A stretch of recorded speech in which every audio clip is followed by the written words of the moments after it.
She was broke. Her mother had just died.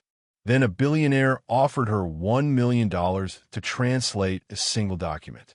For translators before her had refused the job. One quit halfway through, and what she discovered inside those 47 pages would force her to choose between money and thousands of innocent lives. This is the story of the email that changed everything. Sarah's hands trembled as she stared at the screen of her ancient laptop, the glow illuminating her cramped studio apartment in Itaewon. The email had no subject line, just a number, $1 million. Her heart hammered against her ribs as she read the message again. Certain it had to be spam, a cruel joke from the universe that had spent the last 6 months beating her down. Ms. Mitchell, your name has been recommended to us for a highly confidential translation project. The document in question is a 47-page international merger agreement between Korean and European entities. Timeline, 72 hours. Compensation, $1 million, wired upon completion. Discretion is mandatory. A car will arrive at your address tomorrow, 9 a.m. sharp. Come alone. Executive Office of Kang Industries. Kang Industries. Sarah's breath caught in her throat. Everyone in Seoul knew that name. Kang Min-jun wasn't just a business magnate. He was a legend whispered about in both boardrooms and back alleys. Some called him a visionary. Others called him ruthless. The media called him the most powerful man in South Korea under 40. A self-made billionaire who'd built an empire from nothing and crushed anyone who stood in his way. And he wanted her. Sarah looked around her pathetic little apartment. The peeling wallpaper, the flickering fluorescent light, the empty ramen cups stacked beside her sink. 6 months ago, she'd been a promising graduate student with a full scholarship. Then her mother's medical bills had started arriving from back home in Atlanta.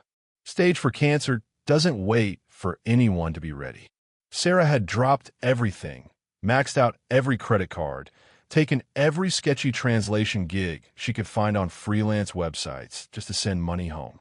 It hadn't been enough. Nothing was ever enough. Last week, her mother had passed away in a hospital bed. Sarah couldn't afford to fly home to see one last time. The funeral was in 3 days.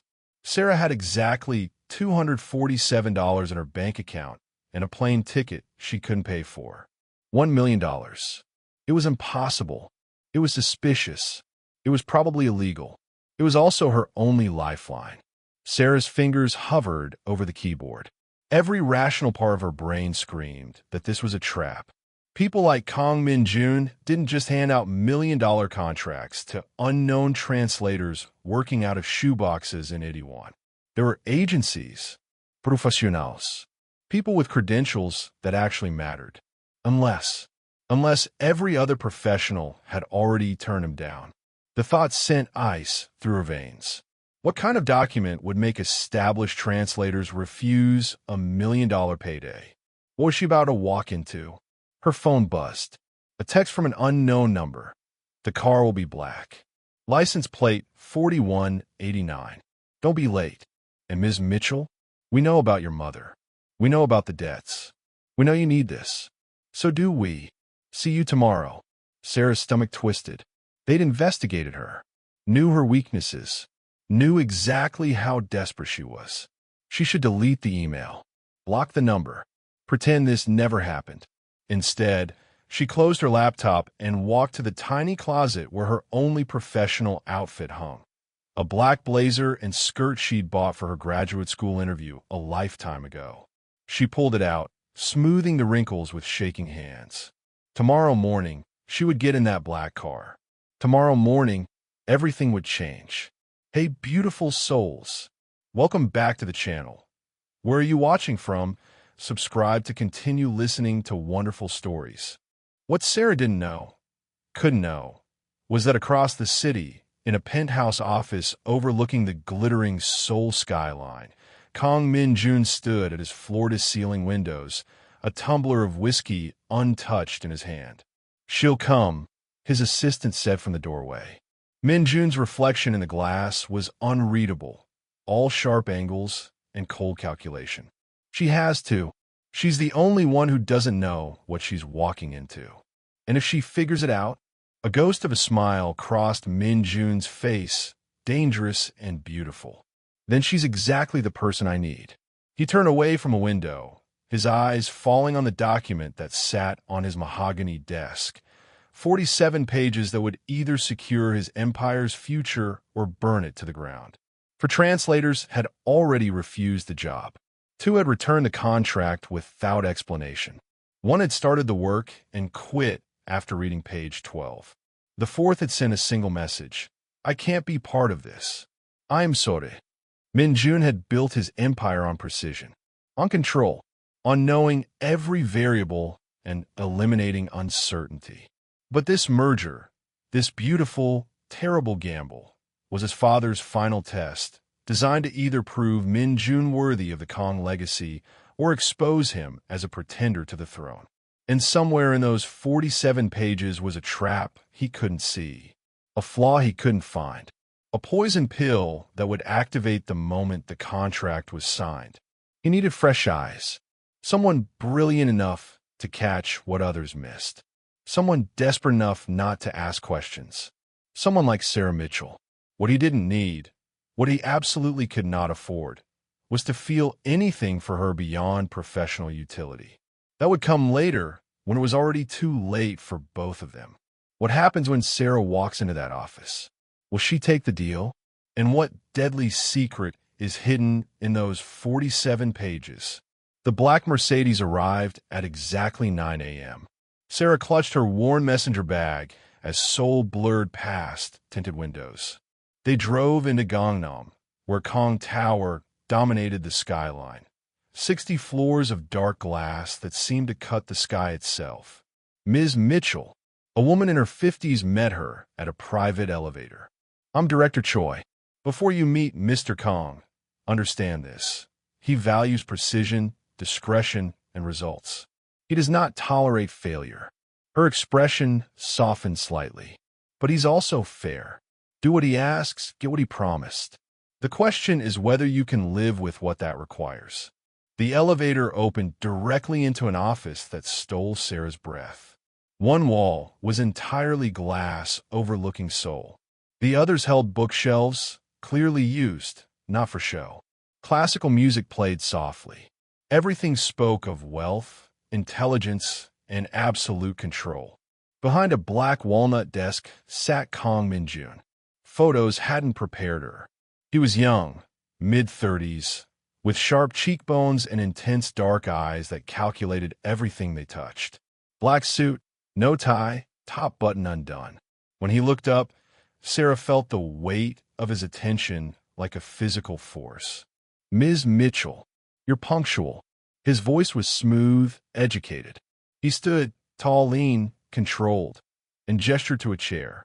Please sit. Sarah sat, acutely aware of her stained blazer and scuffed shoes. She looked exactly like what she was, a broke student playing dress-up. For translators before you refuse this job, Min-jun said, fingers steepled beneath his chin. 2 were considered Seoul's best. 1 worked for the UN. All took one look at this contract and walked away. He leaned forward. Do you know what they had in common? They had too much to lose. Reputations, careers. But you have nothing to lose and everything to gain. That makes you perfect. Sarah's hands clenched. You chose me because I'm desperate. I chose you because desperation breeds courage. He slid a folder across the desk. 47 pages. 72 hours. Sarah didn't touch it.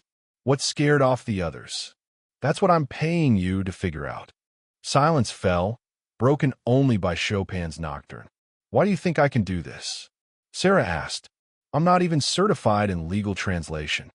Min-jun walked to the windows, hands in pockets. My father built this company from nothing.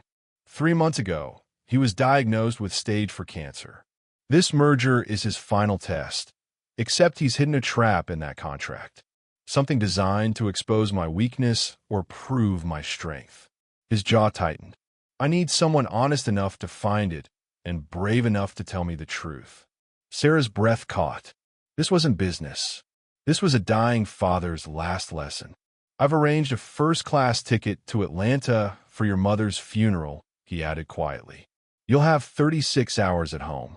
Her throat tightened. Why are you being kind? I'm not kind. I am strategic. But his eyes told a different story. Sarah reached for the folder. I have one condition. If I find something unethical, I won't hide it. That's non-negotiable. Min-jun smiled, transforming his entire face. That's exactly why you're the right person. He extended his hand. Sarah took it, and electricity passed between them. A recognition neither understood yet. Welcome to Kang Industries, Ms. Mitchell. Try not to destroy me too thoroughly. Sarah's hotel room, paid for by Kang Industries, was nicer than anywhere she'd ever stayed. Floor-to-ceiling windows, marble bathroom, a desk large enough to spread out all 47 pages of the contract that would either save her life or end it. She ordered room service she didn't taste and opened the document at 11 p.m. By 3 a.m., she understood why the others had run. The merger agreement was a masterpiece of legal deception. On the surface, it looked clean. Kang Industries acquiring a failing European automotive parts manufacturer, saving jobs, expanding markets. Standard corporate language about assets, liabilities, transition periods. But tucked into subsection 14.7, buried under layers of technical jargon about legacy obligation transfers and deferred compensation structures, was a clause that made Sarah's blood run cold.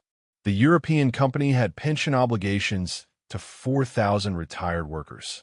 The contract transferred those obligations to Kang Industries, but with a loophole. If Kang Industries restructured within 18 months, those pensions could be renegotiated down to nothing. For 1,000 families, their retirements, their security, gone. And it was perfectly legal. Sarah sat back, her hands shaking. This was the trap. Min-jun's father had designed a merger that would make the company billions while destroying thousands of lives. The test wasn't whether Min-jun could see the trap. It was whether he'd take it. She should translate it exactly as written. Take the $1 million. Go home. Instead, at 4 a.m., Sarah began to rewrite. She worked for 36 hours straight, barely stopping for her flight to Atlanta. At her mother's funeral, she held her laptop in the church basement, adjusting clauses between condolences from relatives she barely knew.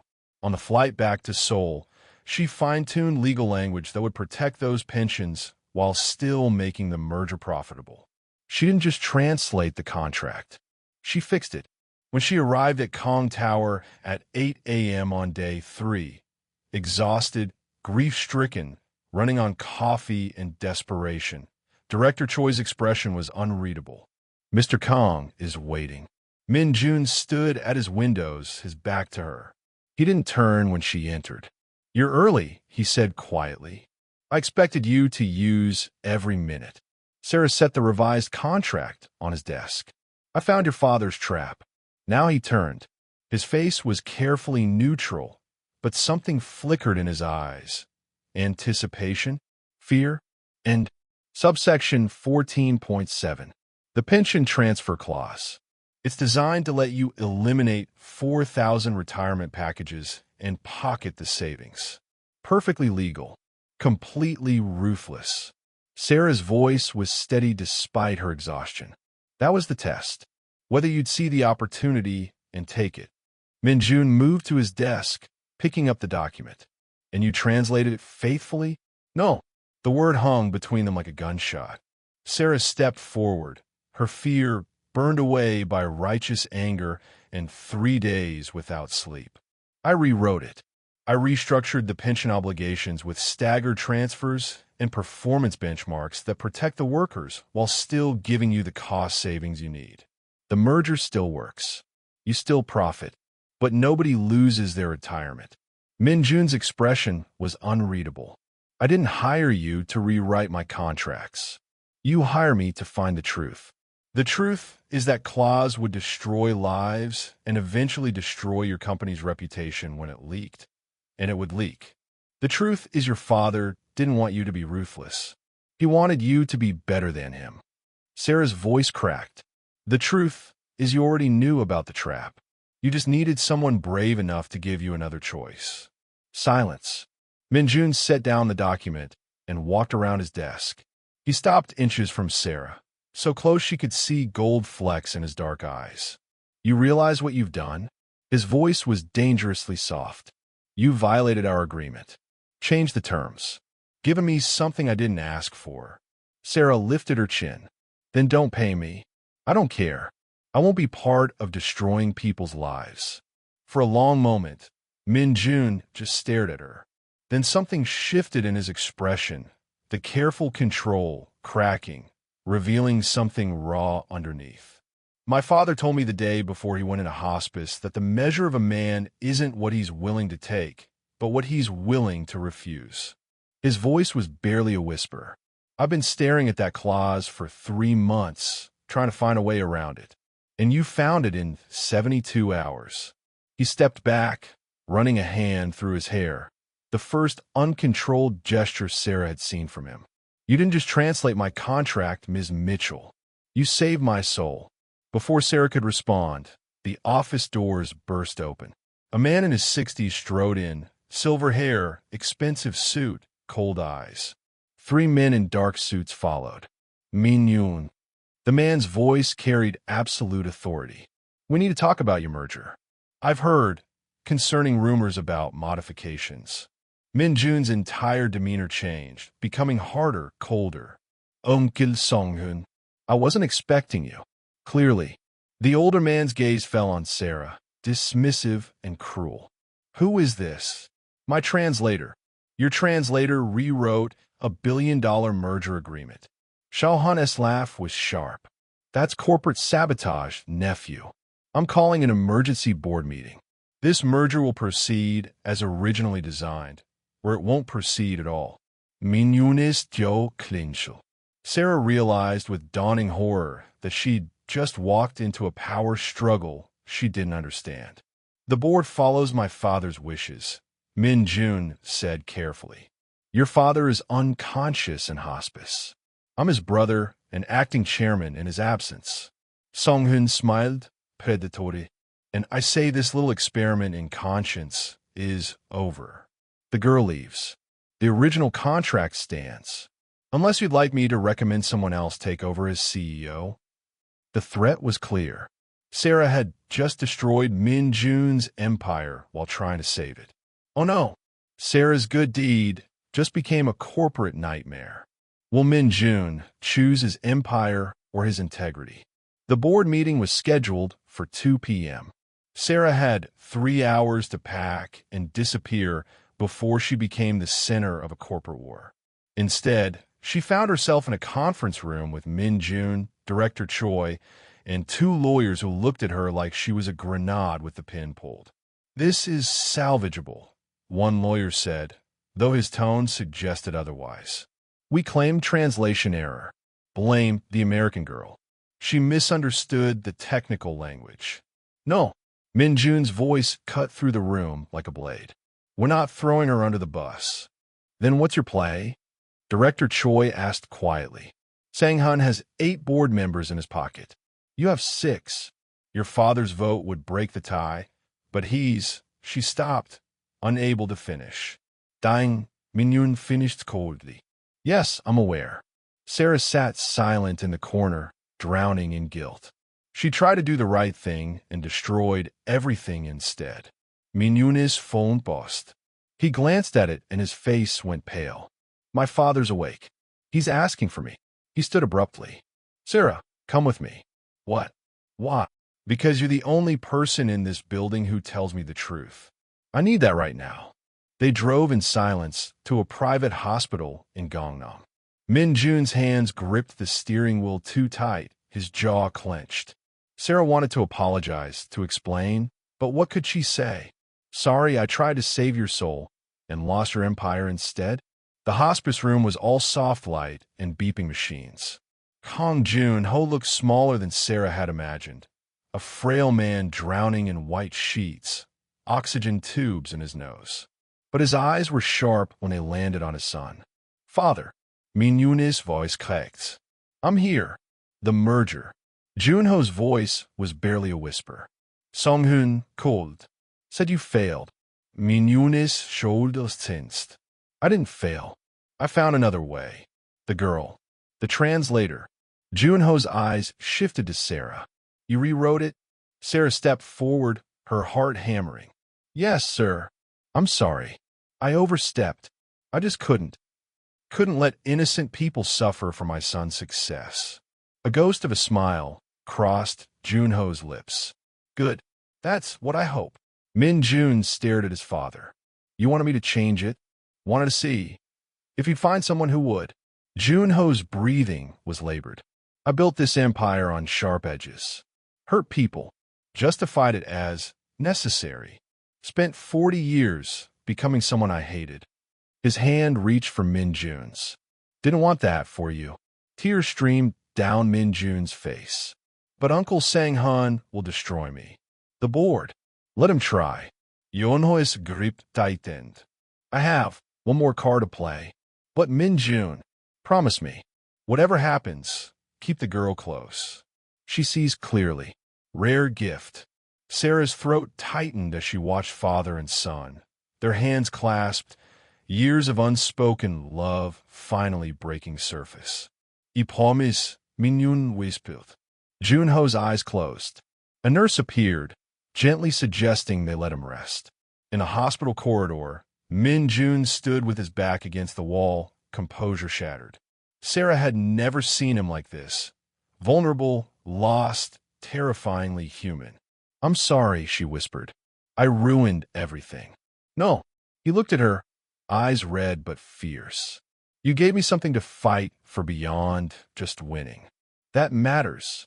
His phone buzzed again. Director Choi. Board meeting moved up to 4 p.m. Sang-hun is making his move now. Min-jun straightened, wiping his face. The vulnerable man disappeared, replaced by the predator Sarah had first met. Time to go to war. What can I do? He looked at her for a long moment. Stay. Whatever happens in that boardroom, I need to know someone in the building is on my side. They raced back to Kong Tower.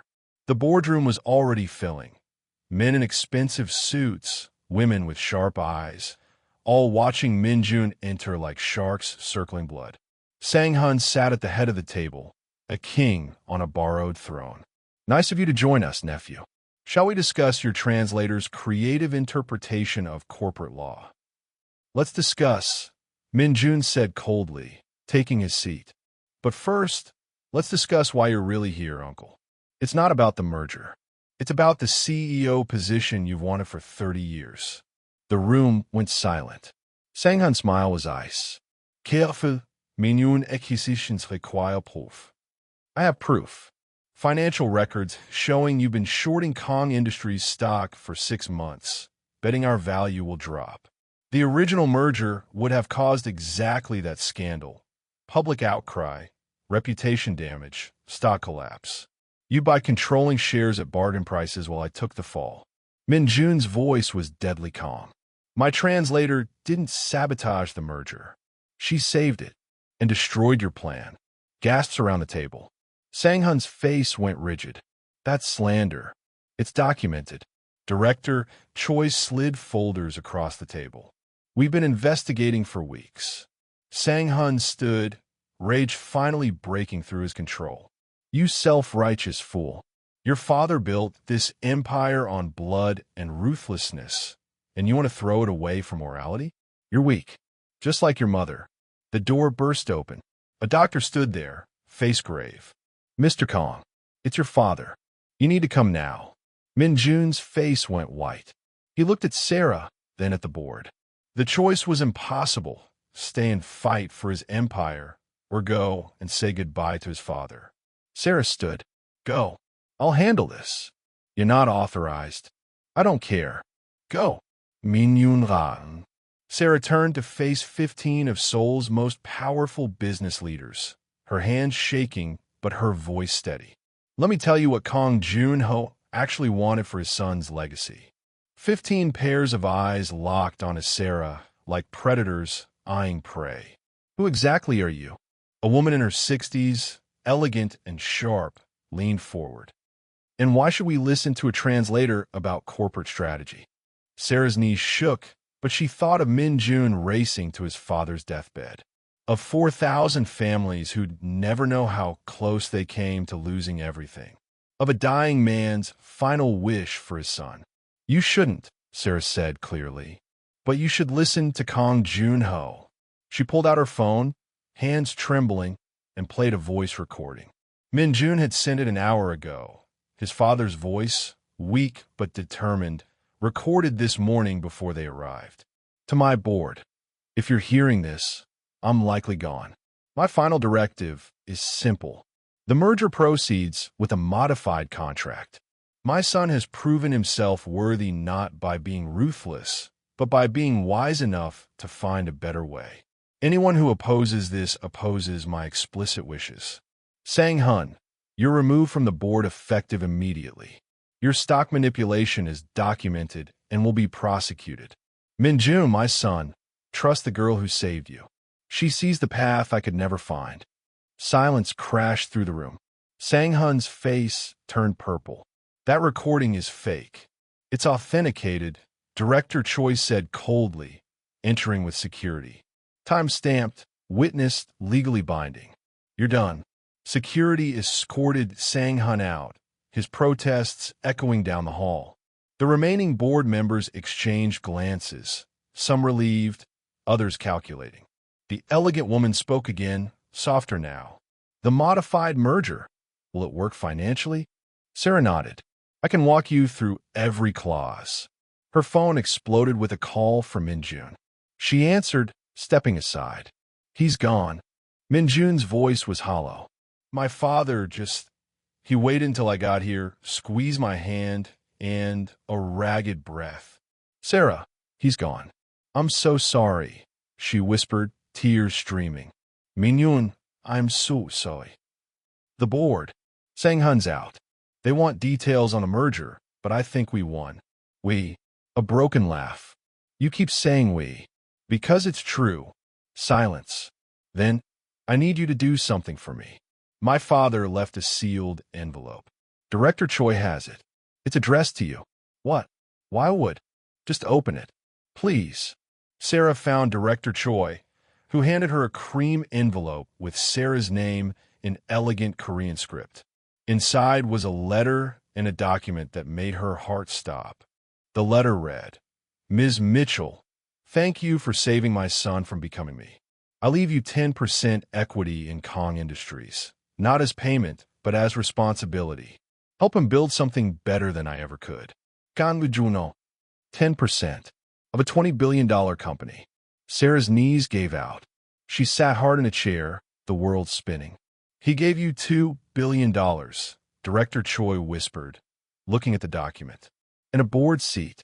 You're now the second largest shareholder after Min-jun. I can't, this is insane. It's also binding. He filed it legally 3 days ago, the day you took the job. Director Choi's eyes were wet. He knew you'd be the one. Sarah's phone rang again. Min-jun, his voice stronger now, resolved. Did you open it? You knew about this? Found out an hour ago when the lawyers arrived. My father played us both. A pause. Sarah, I know this is overwhelming, but I need to ask you something, and I need complete honesty. Always. Why did you really rewrite that contract? Was it just morality, or he hesitated vulnerable? Or was it something more? Sarah closed her eyes, feeling the weight of the last 72 hours. The truth was complicated. Yes, she'd done it because it was right. But somewhere between that first handshake and watching him cry over his father's bed, something had shifted. Both, she whispered. I couldn't let you become someone you'd hate. Because somewhere in these 3 days, I started to care whether you could live with yourself. Silence stretched, so long Sarah thought the call had dropped. Then, I'm coming back. Don't leave. We need to talk about what happens next. Min-jun, your father just died. You should be with the person who helped me honor him properly. That's you. His voice cracked. Please don't leave. I won't. I promise. Sarah returned to the boardroom, where the vote was unanimous. Proceed with the modified merger. Preserve the pensions. Do it the right way. As board members filed out, the elegant woman paused. I'm Park Ji-won, VP of Operations. I voted against your contract initially. A small smile. I'm glad I was wrong. Welcome to Kang Industries, Ms. Mitchell. When Min-jun arrived 2 hours later, his eyes were red but clear. He found Sarah in his office, staring at the Seoul skyline, trying to process that she was now a billionaire and board member of one of Korea's most powerful companies. Overwhelming, isn't it? He said softly. That's one word for it. He stood beside her at the window. My father was a chess master. This was his endgame. Force me to choose between profit and principle, then give me a partner who'd already made that choice. He didn't just test me. He gave me you. Sarah turned to him. I'm not a gift. I'm a person who has no idea what she's doing. Neither do I. Min-jun's smile was sad and genuine. Maybe we figure it out together. He reached for her hand. Not a business handshake, but something tentative, personal. Sarah took it, and that electric connection from their first meeting returned, stronger now, weighted with shared grief and unexpected trust. There's something else, Min-jun said quietly. My father's will includes a provision. If I want full control of the company, there has to be stability in my personal life within 6 months. He was old-fashioned that way, meaning he wanted to ensure I had someone to keep me honest, someone who'd challenge me. His dark eyes held hers. The will suggests a marriage clause. Sarah's breath caught. You're not serious. I'm completely serious, and completely aware of how insane this sounds. He squeezed her hand gently. I'm not asking anything now, but I need you to know what we're walking into. Business and personal just became impossibly tangled. Before Sarah could respond, his phone lit up with a news alert. Kang Jun-ho dead at 67. Mysterious American woman inherits billions. The media had found her, and the real battle was just beginning. The media descended like vultures. By morning, Sarah's face was on every news site in Korea. Mystery American inherits Kang fortune. Who is Sarah Mitchell? Gold digger or genius? Photos from her college days, her mother's obituary, even her high school yearbook, all dissected by strangers. Her phone exploded with calls. Reporters camped outside her hotel. 3 marriage proposals from men she'd never met. Death threats from people who believed she'd seduced a dying man. Min-jun moved her to a secure penthouse, assigned bodyguards, hired a PR team. But the damage was done. Sarah watched her life become a spectacle she couldn't control.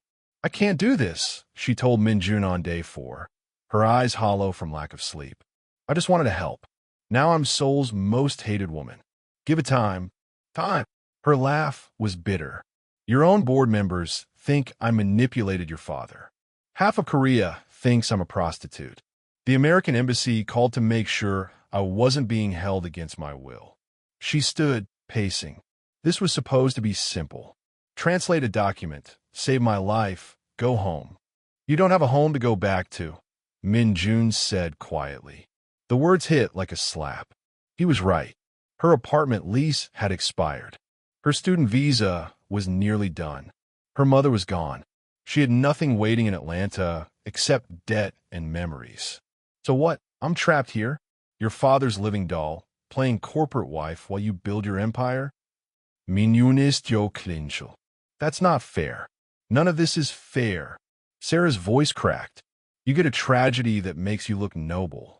I get branded a gold digger who preyed on a dying man. We are not in this together, Min-jun. You're protected by power and money. I'm just a foreign girl who doesn't belong. Then leave. His voice went cold, defensive. Sell your shares, take the money, disappear. No one's forcing you to stay. Your father's will says, I forfeit everything if I don't fulfill my board duties for at least 1 year. You know that. So this is about money after all. The accusation hung between them, toxic and devastating. I need air. You can't just leave. The media? I don't care. She pushed past her bodyguards and into Seoul's chaos. For 2 hours she walked, hoodie up, trying to breathe. She ended up at a small church in Itaewon where her mother used to volunteer during her semester abroad years ago. The pastor recognized her immediately. "You're the girl from the news." Sarah waited for judgment. Instead, the elderly woman smiled. "Your mother would be proud. You chose righteousness over riches. I chose nothing. I'm trapped in a nightmare. Are you? Or are you running from the first real thing you've felt since she died?" The words pierced Sarah's defenses. She thought of Min-jun's hand in hers, his vulnerability, the way he trusted her when no one else would. Her phone buzzed. "Director Choi. Emergency board meeting. Hostile takeover attempt. We need you. Now." Sarah ran. Back at Kong Tower, chaos reigned. Sang-hun had partnered with a Chinese conglomerate, leveraging connections and blackmail to sway board members. 3 had flipped. 2 more were wavering. "They're saying Min-jun is emotionally compromised," Director Choi explained in the elevator. "That grief is clouding his judgment. That the American girl is a distraction. If we lose 2 more votes, Sang-hun takes control and guts the company." In the boardroom, Min-jun stood alone against a wall of hostility. When Sarah entered, his expression broke. Relief, hope, need. "Ms. Mitchell," Sang-hun smiled like a snake. "How convenient. We were just discussing your role in this company's decline. Mr. Kang's judgment has been severely compromised since you arrived. First, the botched merger modifications. Now, this attachment. It's unseemly. The merger is performing ahead of projections," Sarah said coldly. "This quarter. What about when the market corrects? When your moral adjustments cost us billions?" He turned to the board. "Kang Jun-ho built this empire on strength, not sentiment. His son has forgotten that lesson. I propose a vote of no confidence in Min-jun as CEO, effective immediately." Sarah watched Min-jun's face. He was losing. Not because he was wrong, but because grief and exhaustion had dulled his edge. He looked defeated. "Actually," Sarah said, voice shaking but clear, "I'd like to propose something else. Kang Jun-ho's will include a clause that no one's discussed publicly. Min-jun may." He nodded, confused. Sarah pulled out her phone, displaying the will's final provision. "In the event of a leadership challenge within 6 months of my death, control defaults to whoever holds the second largest share percentage, provided they can demonstrate understanding of both corporate strategy and human cost." The room went silent. "That's you," Director Choi whispered. "Yes." Sora looked at Sang-hun. "You want to remove Min-jun? Fine. But then I become acting CEO, and my first action will be releasing every document showing your stock manipulation, your attempted coup, and your complete disregard for the workers who built this company." Sang-hun's face went white. "You wouldn't dare. Try me." Sarah's voice was steel. "I've lost everything in the last month. My mother, my home, my reputation. You think I'm afraid of you?" The board members shifted, reassessing. "Or," Sarah continued, "we end this now. Sang-hun withdraws. Min-jun remains CEO. And I stay on the board as a check against anyone, including Min-jun, who forgets what this company is supposed to stand for.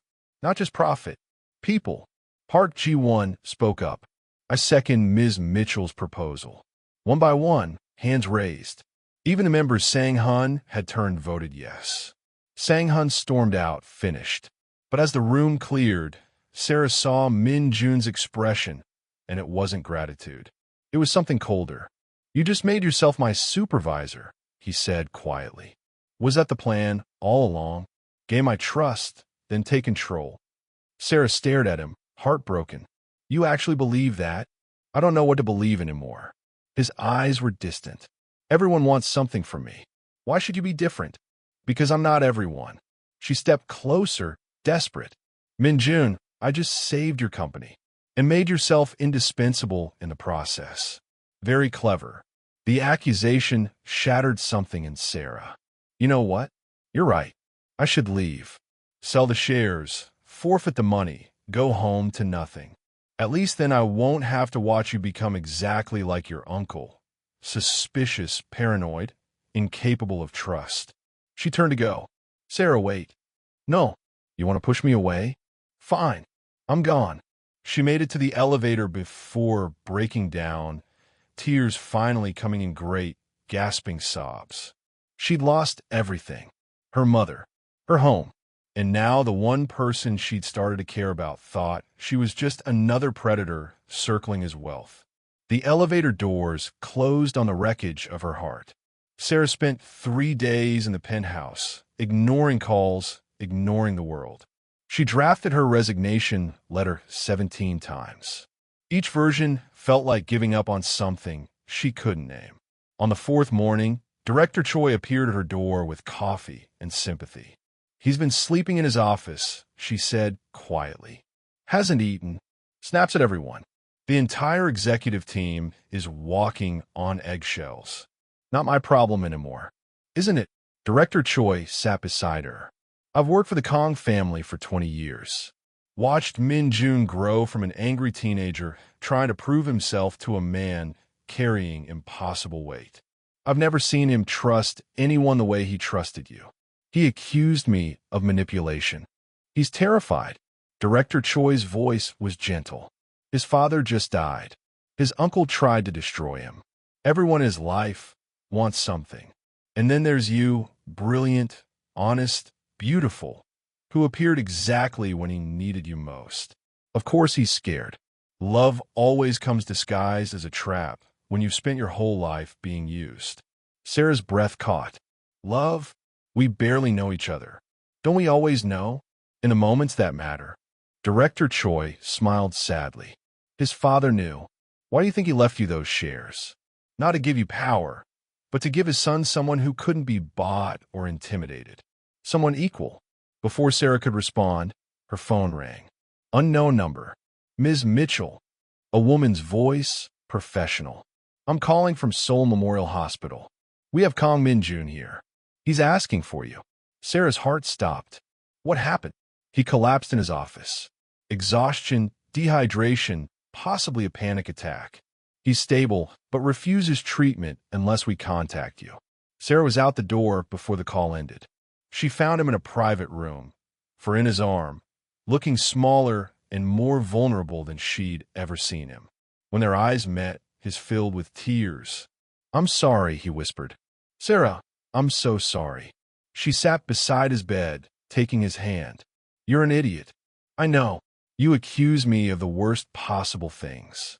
I know. I should walk away and never look back. I know.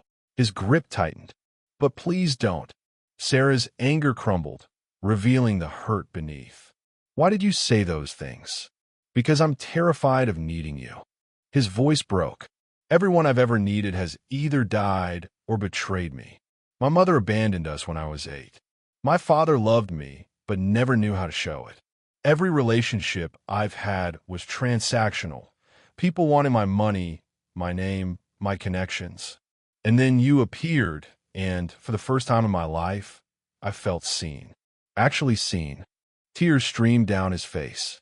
That kind of vulnerability is more frightening than any hostile takeover. Sarah's own tears fell. I'm scared too. I'm a broke translator from Atlanta who somehow became a billionaire. I don't belong in your world. I don't know the rules, the games, how to survive people like your uncle. Every day, I wake up waiting for someone to expose me as a fraud. You're the least fraudulent person I've ever met. And you're the most infuriating. She laughed through tears. We're a disaster. Completely. He shifted, pulling her closer. But maybe disasters can be beautiful. Their faces were inches apart now, the air between them electric with everything unsaid. Min-jun's hand came up to cup her cheek, gentle and questioning. I don't know how to do this, he whispered. I don't know how to be vulnerable without armor. Neither do I. Sarah leaned into his touch. Maybe we learn together. He kissed her then, soft, tentative, asking permission with every breath. Sarah kissed him back, pouring 3 days of hurt and hope into the connection. It wasn't the passionate explosion of romance novels, but something deeper: recognition, acceptance, two broken people choosing to trust despite every reason not to. When they pulled apart, Min-jun rested his forehead against hers. I need to tell you something. My father's marriage clause, it's not what you think. He didn't want a business arrangement. He wanted me to find someone I'd actually choose, clause or no clause. Someone who'd fight with me, challenge me, refuse to let me hide. His dark eyes held hers. He wanted me to find you before I even knew you existed. That's a lot of pressure. I know, which is why I'm not asking anything except this. Stay. Not because of the will, not because of the company. Stay because you want to see where this goes. No obligations.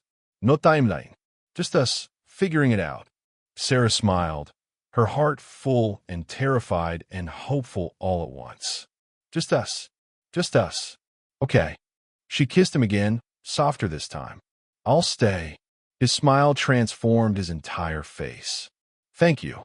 Kang Min-jun.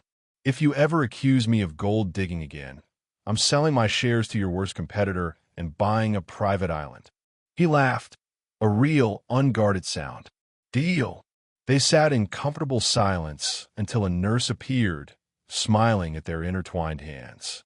Mr. Kang, you need rest. Ms. Mitchell, you can stay, but let him sleep. As Min-jun's eyes drifted closed, still holding Sarah's hand, she made a decision. She pulled out her phone and texted Director Choi. Schedule a press conference. Tomorrow.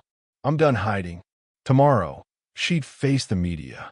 Tomorrow, she'd claim her place in this impossible world. Tomorrow, she'd fight for what they were building. But tonight, she'd simply hold the hand of a man who'd finally let his armor fall. They kissed. Finally. But can their love survive what comes next? The press conference was scheduled for noon. By 11 a.m., every major news outlet in Korea had cameras set up in Kang Tower's main auditorium. Sarah stood backstage, hands shaking. Min-jun squeezed his shoulder. You don't have to do this. Yes, I do. I'm tired of being defined by strangers. When she walked on stage, the camera flashes were blinding. Good morning, Sarah said in perfect Korean. My name is Sarah Mitchell. For the past 2 weeks, you've written many things about me. Today, I'd like to tell you the truth. She laid it all out. Her mother's death, the impossible job offer, finding the pension trap, rewriting the contract. Kang Joon-ho's final gift, the media circus, her relationship with Min-jun. I'm not a gold digger, she said firmly. I'm a translator who saw something wrong and fixed it. Mr. Kang rewarded that integrity with responsibility I never asked for, but now accept. A reporter stood. Ms. Mitchell, sources say you manipulated a dying man. Sources lie.